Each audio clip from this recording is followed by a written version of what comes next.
주님의 십자가의 은혜로 새 생명 주시고 새 삶을 주신 주님, 귀한 그 은혜를 찬양하게 하시니 감사합니다. 이제 또한 말씀의 자리로 나갑니다. 성령 하나님, 이 시간 임재하사 강한 바람처럼 스미한 음성으로 말씀하여 주옵소서. 예수 그리스도의 이름으로 기도하옵나이다. 아멘. 오늘은 종려주일이면서 순환주일 또는 고난주일이기도 합니다.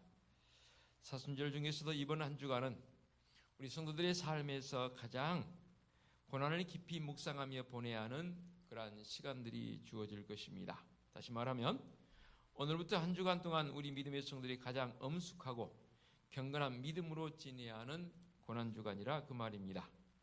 오늘은 우리 주님께서 십자가를 지시려고 예루살렘으로 입성하실 때에 길가에 모여있던 군중들이 종려나무 가지를 꺾어 들고 환영하며 또 어떤 사람은 자기의 겉옷을 벗어서 길에 깔기도 했습니다. 그래서 입성하시는 주님을 향해서 호산나 호산나 찬송했던 그날을 기념해서 지키는 종려주일이기도 하고요. 이제 오는 금요일은 주님께서 십자가에 못 박혀 죽으시고 주일 아침에 부활하셨기에 오늘부터 한 주간은 고난주간이라고도 합니다. 이번 주간에는 주님께서 친히 본을 보이시면서 제자들의 발을 씻기신 세족 목요일도 있고요. 또 제자들과 함께 제자들에게 성찬을 베푸신 최후의 만찬을 베푸셨던 그 날도 있고요. 십자가에 친히 못 박이신 성금요일도 있습니다. 참고로 이번 주간에만 성금요일입니다. 다른 금요일은 성금요일이 아니고 그냥 금요일이라는 거 참고로 말씀을 드립니다. 자, 그러면 여러분들에게 한번 여쭙겠습니다. 왜 하필이면 십자가여야 했을까요? 왜 십자가에 예수님을 못 박아야만 했을까요? 답을 알고 계신 분도 있겠지만 여러분 의문이지 않습니까? 아니 그냥 뭐 죽일 수도 있잖아요. 더 고문을 줘서 아니라고, 메시아가 아니라고 부인하게 만들어서 죽일 수도 있잖아요. 그런데 왜 십자가여야 하냐 그 말입니다. 이게 중요합니다. 그 십자가여야 할 이유를 오늘 이 본문에 담고 있습니다. 요한복음 19장 오늘 함께 봉독했던 이 말씀 속에 31절로 37절 말씀 중에서 십자가에 못 박혀 죽게 해야 할 이유가 바로 31절에 담겨 있습니다. 신명기 21장 22절로 23절의 말씀에 이런 말씀이 있습니다.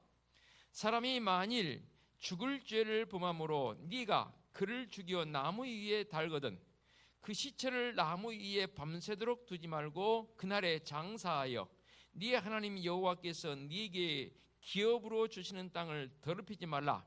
나무에 달린 자는 하나님께 저주를 받았음이니라 라는 말씀, 이 말씀이 이 유대인들의 생각 속에는 각인되어 있었습니다. 무슨 말씀이냐면은 십자가에 못 박아야 할 이유를 유대인들은 여기서 찾은 겁니다. 예수님이 이 땅에 공생의 사역을 하시면서 내가 메시아라. 그래서 메시아가 예루살렘으로 입성하니 군중들이 너무너무 반겼습니다. 야, 드디어 메시아께서 예루살렘으로 입성하신다. 그래서 종려나무를 가지를 꺾고 어떤 사람은 자기의 겉옷을 벗어서 땅에 깔면서 호산나 호산나 다윗의 자손이 하면서 찬양했던 이 군중들이 불과 5일 만에 급변해버립니다. 어떻게 급변합니까? 십자가에 못 박으라, 십자가에 못 박으라. 급변합니다. 이 광경을 지켜보던 빌라도를 비롯한 특히 유대 지도자들 말입니다. 예수님이 메시아인 줄 많은 사람들이 믿고 있었는데 그 메시아임을 거부하고 메시아가 아니라는 것을 입증하기 위해서 유대인들은 동분서주했을 것입니다. 일일이 찾아다니면서 야, 예수란 그 사람 메시아가 아니야라고 일일이 한 사람 한 사람 찾아다니면서 설명해 본들, 아니 설명할 수도 없지요. 얼마나 그들의 마음속에 예수님을 향한 저주의 마음이 유대인들 지도자들 가운데 있었겠습니까? 그래서 나무에 달린 자마다 저주를 받은 자라는 신명기의 말씀이 있기 때문에 그래, 이를 십자가에 못 박아버리면 이 사람은 나무에 달리면 저주받은 자라고 인정되기에 사람들이 돌아서는 것이다. 아니, 돌아설 것이다 라고 유대인들의 사고 속에는 그런 마음이 있었던 것이죠. 그래서 강도는 당연한 일이고 메시아라고 외치는 예수님을 유대인들은 선동하여서 십자가에 못 박아버리고 합니다. 반주 좀 앉아주십시오. 지난 금요일 한밤 기도회 때도 찬양을 했지만 저는 이 찬양 부를 때마다 주님의 그 십자가의 고난이 더 묵상되어지고 마음속에 정말로 주님을 향한 은혜의 모습이 늘 있음을 보게 됩니다. 그때 그 무리들이 함께 먼저 한번 찬양 드려보도록 하겠습니다. 반주 부탁합니다.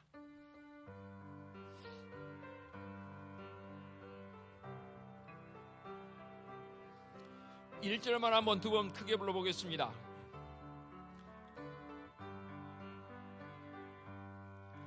그때 그 무리들이 예수님 못 박았네. 녹슨 세계의 그 못으로 망치 소리 내 맘을 흘리면서 들렸네. 그 피로 내게 씻어. 한 번 더 찬양할까요? 그때 그 무리들이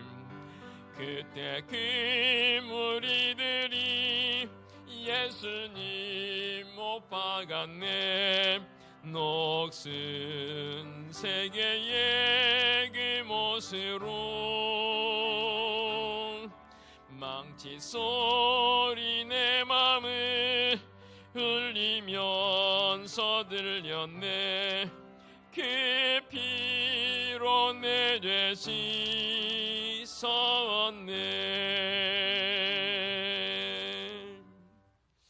설교 후반부에 2절 한번 더 찬양 드리도록 하게 반주자는 그때 해주시고 내려와 주셔서 말씀드리시면 좋겠습니다. 우리 주님께서 십자가에 못 박히실 때에 5군데의 상처가 있습니다.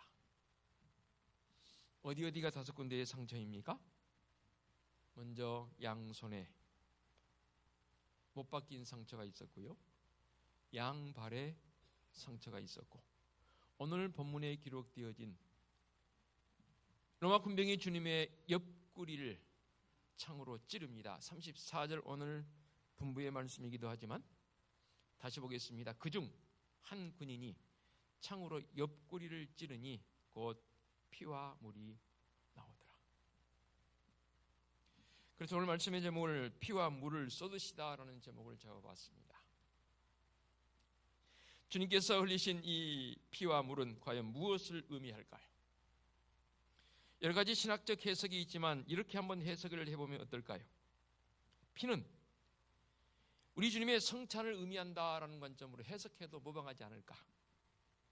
물은 뭘까? 우리의 죄를 씻기는 세례적 관점에서 상징적 개념으로 이해해 볼 수 있는 그러한 표현이기도 합니다. 다시 말해서 우리 주님의 옆구리에서 우리의 죄를 대속하는 피와 우리를 죄에서 깨끗하게 씻기는 물이 나왔다라고 표현을 해보면 여러분 어떻겠습니까? 창으로 옆구리를 찔림받을 때에 그곳에서 피만 나온 것이 아니라 물도 나왔습니다. 쏟았습니다. 그래서 의사들도 그러고 학자들은 그렇게 해석을 하더라고요. 창이 이 옆구리에 찔릴 때에 그 창 끝에 소위 말해서 우리의 폐, 심장까지 찔린 거 아니냐. 그냥 우리의 몸에서 창이 찔릴 때는 피가 나온 게 정상이지만 물까지 쏟으신 걸로 봐서 그 고난 중에 차 있는 폐 속에 있는 물까지도 쏟으셨다라고 그렇게 해석을 하기도 합니다. 저는 이 표현이 참 어찌 보면 맞는 것 같아요. 주님께서 이 옆구리의 상처는 또 이렇게 표현도 해봅니다. 결국 창의 찔림을 통해서 천국문이 열리는 그런 은혜를 우리에게 주신 것 아니겠습니까? 왜냐하면 주님의 이 상처를 통해서 천국에 들어갈 수 있는 자격이 우리에게 부여된 것이죠. 예수 그리스도의 몸이 찢어질 때에 하나님과 인간 사이에 막혔던 담이 흘리고 하나님께로 나아갈 수 있는 문이 열린 것 아니겠습니까? 예수님께서 십자가에 못 박히실 때에 성전의 휘장이 찢어졌다고 했습니다. 성전의 휘장이 찢어졌다는 것은 결국 온전한 천국문이 열렸다라고 해석해도 저는 틀리지 않다고 보여집니다. 그러므로 예수님의 옆구리에 창에 찔린 상처는 천국으로 들어가는 문이다라고 다시 한번 강조해 봅니다. 사냥꾼에게 쫓기는 비둘기가 바위 틈에 숨어 있는 것처럼 예수님의 상처는 죄인들이 피하여 숨는 피난처가 되기도 합니다. 이렇게 볼 때에 우리 주님의 상처는 분명 여러 가지 의미를 가지고 있는데 이런 관점에서 한번 적용해 봅니다. 먼저 예언의 성취다라는 관점입니다. 구약 성경에 장차 인간을 구원할 메시아가 오시리라고 오실 메시아에 대해서 구약 성경은 우리에게 여러 부분에서 예언적 관점에서 표현했지 않습니까? 그리스도가 그 오시리라고 하던 메시아라는 표식을 그 옆구리의 상처에서 찾아볼 수 있는 것 아니겠습니까? 마지막 예언자인 세례자 요한은 예수님을 향해서 이렇게 표현했습니다. 보라, 세상 죄를 지고 가는 하나님의 어린 양이라. 사도 바울도 이런 고백을 하지요. 예수님을 가리켜 유월절 양이라 라고 표현했습니다. 이스라엘 백성들이 죽어야 할 대신에 그들은 양을 잡아서 하나님께 제사를 드리지 않습니까? 그리고 양을 잡을 때 그 피를 먼저 빼내어서 문설주의 발음으로 아니 또 제단의 뿌림으로 이스라엘 백성들이 출애굽할 때에 양을 잡아서 그 문설주의 뿌림을 대면 마지막 10번째 재앙이 패스오버 넘어가지 않습니까? 곧 죽음의 재앙에서 해방되어지지요. 예수님은 우리를 대신해서 피 흘려 죽으심으로 우리들이 구원받게 된 것이고 그때 모세도 그 양의 뼈를 꺾지 말고 불에 구워 먹으라 했는데 예수님도 뼈가 꺾이지 않은 채 장사 지낸 바 되어집니다. 군병들이 다른 강도들과는 다르게 두 양쪽에 매달렸던 강도들은 다리에 뼈를 꺾어서 죽음을 확인합니다. 그런데 주님은 뼈를 꺾지 아니하고 옆구리에 창의 찔림을 통해서 죽음을 확인하지 않습니까? 스가랴서에 이미 예언되어진 말씀 아니겠습니까? 스가랴 12장 10절에 이렇게 기록되었습니다. 그들이 그 찌른 바 그를 바라보고 그를 위하여 애통하기를 독자를 위하여 애통하듯 하며 그를 위하여 통곡하기를 장자를 위하여 통곡하듯 하리로다 라고 했습니다. 신구약 성경을 읽어보면 예수님께서 바로 오시리라 예언된 메시아임을 분명히 알게 됩니다.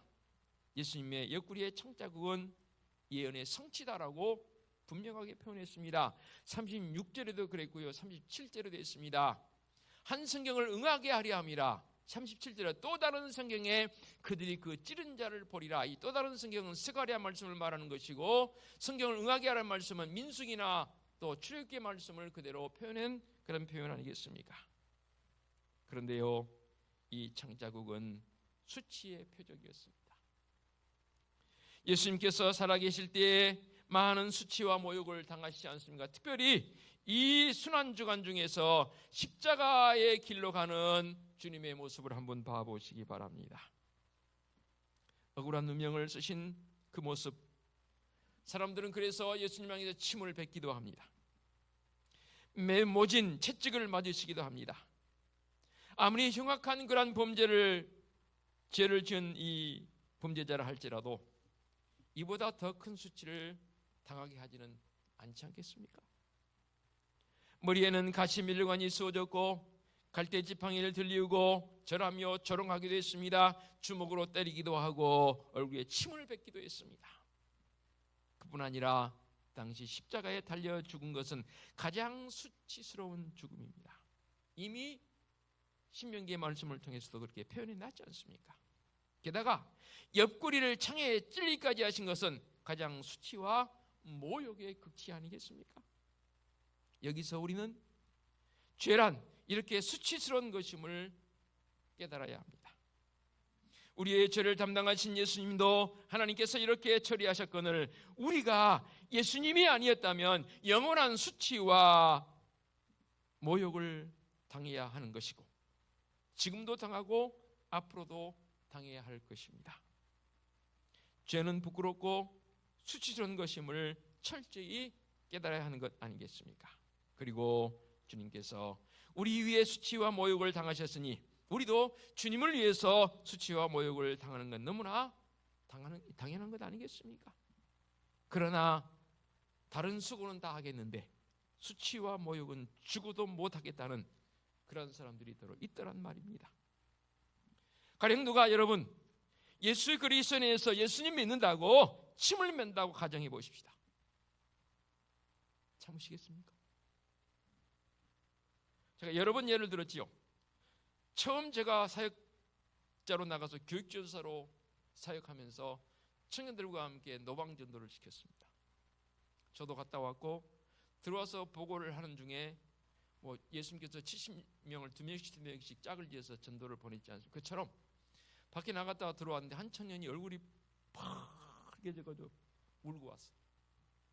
왜요? 했더니 예수 믿으세요 하고 전도 질렀더니 어느 사람이 자기 뺨을 치더라는 거예요. 그 뺨을 맞고 이 청년이 울고 온 거예요. 참 마음이 아프더라고요. 예수 믿으세요 한마디 한 것 때문에 뺨을 맞은 거예요. 아마도 그때 일이 벌써 한 30년 넘었으니까 지금 오히려 더 심하지 않겠다는 생각이 들어집니다. 여러 가지 이유로 인해서 지금 안티 기독교 정도가 아니라 안민족에게 다가갔을 때 혐오입니다. 혐오. 저는 매번 이걸 놓고 세움마다 기도하고 있는 하나님, 우리의 이 그릇된 행동을 통해서 전도의 문이 막혔습니다. 어찌할까요? 우리 주님을 위해서 받는 조소와 냉소로 달게 받을 수 있는 성도적 삶의 모습, 주님을 위해서 수치와 모욕을 오히려 영광으로 받아들일 수 있는 성도적 믿음의 고백이 있어야 하는 때가 바로 지금입니다. 또 이 옆구리에 창찔림은 예수님의 죽음을 확인하는 행위였지 않습니까? 예수님의 심장을 찌름으로 더 이상 살 수 없게 되었습니다. 그리고 예수님의 심장이 파열될 때 피와 물이 거기서 쏟아져 나왔다 했습니다. 이 피와 물은 우리 주님을 믿는 자들에게는 이 세상과 오는 세상에서 가장 귀중한 그러한 요소 아닙니까? 왜냐하면 이 예수님의 피와 물이 아니었다면 우리가 죄 사함을 받고 구원받을 수 없기 때문입니다. 죄의 삭시 사망이라고 했지 않습니까? 우리는 영원히 죽음과 형벌을 받아 마땅할 터인데 레위기 17장 11절의 말씀처럼 육체의 생명은 피에 있으므로 피가 죄를 속한다라고 말씀했습니다. 그러므로 이 말씀대로 생명을 대표하는 피가 있어야 하는데 그것도 죄 없는 피여야 합니다. 어떤 다른 사람으로는 대신할 수 있는 것이 아니라 그 말입니다. 오직 주님 예수 그리스도의 보혈의 피만 우리에게 해당되는 것이지요.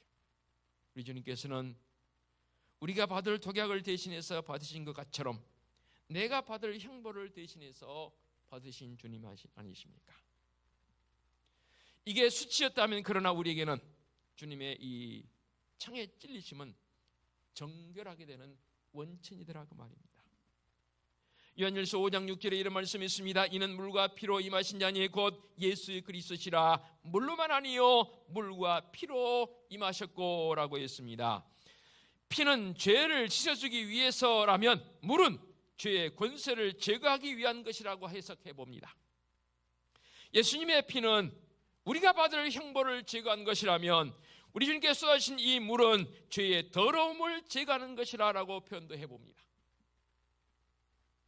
그리스도 안에 있는 물과 피가 아니고서는 우리의 죄를 씻어줄 물과 피는 이 세상에 어떤 곳에서도 찾아볼 수 없습니다. 우리를 하나님의 진노에서 구해줄 피는 오직 예수 그리스도의 피밖에 없습니다.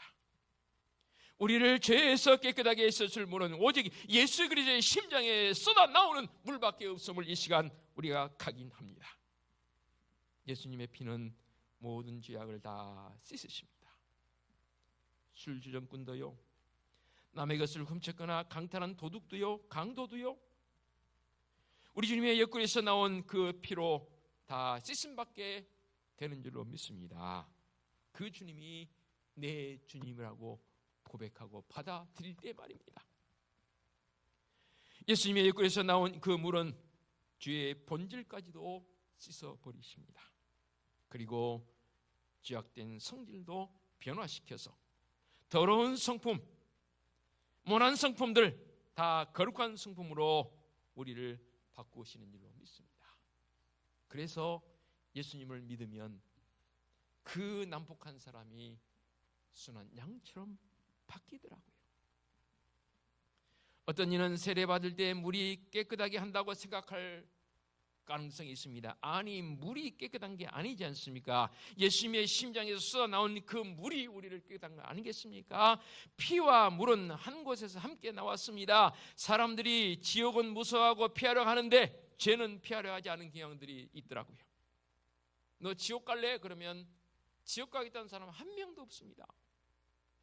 그런데 이 죄에서 피하십시오, 죄에서 해방되십시오라고 말하면 그것에 대해서는 고개를 갸웃한 사람들이 많습니다.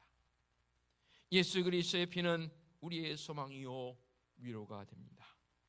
늘 예수님의 물과 피로 우리의 심령이 새롭게 되어져야 하고, 우리의 이 메말라버린 마음들이, 우리의 이 드라이된 영성들이 촉촉하게 젖어지는 은혜가 있어야 합니다. 우리가 잘 알고 있는 요한복음 3장 16절 말씀, 하나님이 세상을 이처럼 사랑하사 독생자를 주시니 이는 그를 믿는 자마다 멸망하지 않고 영생을 얻게 하려 함이라. 또 사도 요한을 통해서 1장 12절에 말씀합니다. 영접하는 자하고 그 이름을 믿는 자들에겐 하나님의 자녀가 되는 권세를 주셨으니. 사도 요한은 로마서 10장 10절에 이렇게 표현했죠. 사람이 마음에 믿어 의에 이르고 입으로 신하여 구원에 이르느니라. 반주 우리 조금 전에 말씀드린 2절 한번 찬양해 보십시다. 그때 그 무리들이 주여 저들의 죄를, 주여 저들의 죄를 용서하여 주소서. 주님 눈물로 기도했네. 귀중한 그 보배 피 나를 위해 흘렸네.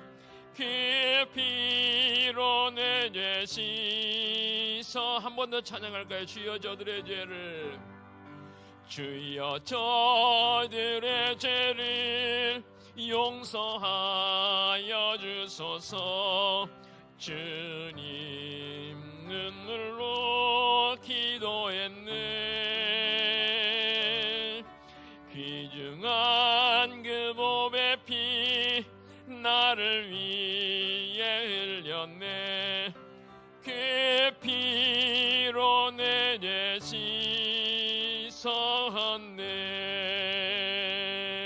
씻었네. 아멘. 사랑하는 성도 여러분, 저와 여러분을 위해서 예수님께서 방울방울 흘려주신 그 보배로운 피와 물의 능력을 힘입어서 사망에서 영생 얻은 새로운 피조물입니다. 이제는 우리 주님만을 위해서 희생하며 헌신하는 우리의 삶이었으면 좋겠습니다. 주님 나를 부르시는 그날까지 바른 예배자로, 복음 증거자로 더 많이 사랑하며 살아갈 수 있는 우리 성도들 되어주시기를 간절히 부탁드리겠습니다. 기도하겠습니다. 하나님 아버지, 이 고난주일에 우리 주님께서 피와 물을 쏟으시며 십자가에서 운명하시고, 그리고 십자가에서도 기도하셨던 그 기도가 지금 이 시간 우리에게도 쟁쟁하게 들리는 듯합니다. 주여 저들의 죄를 사하여 주옵소서.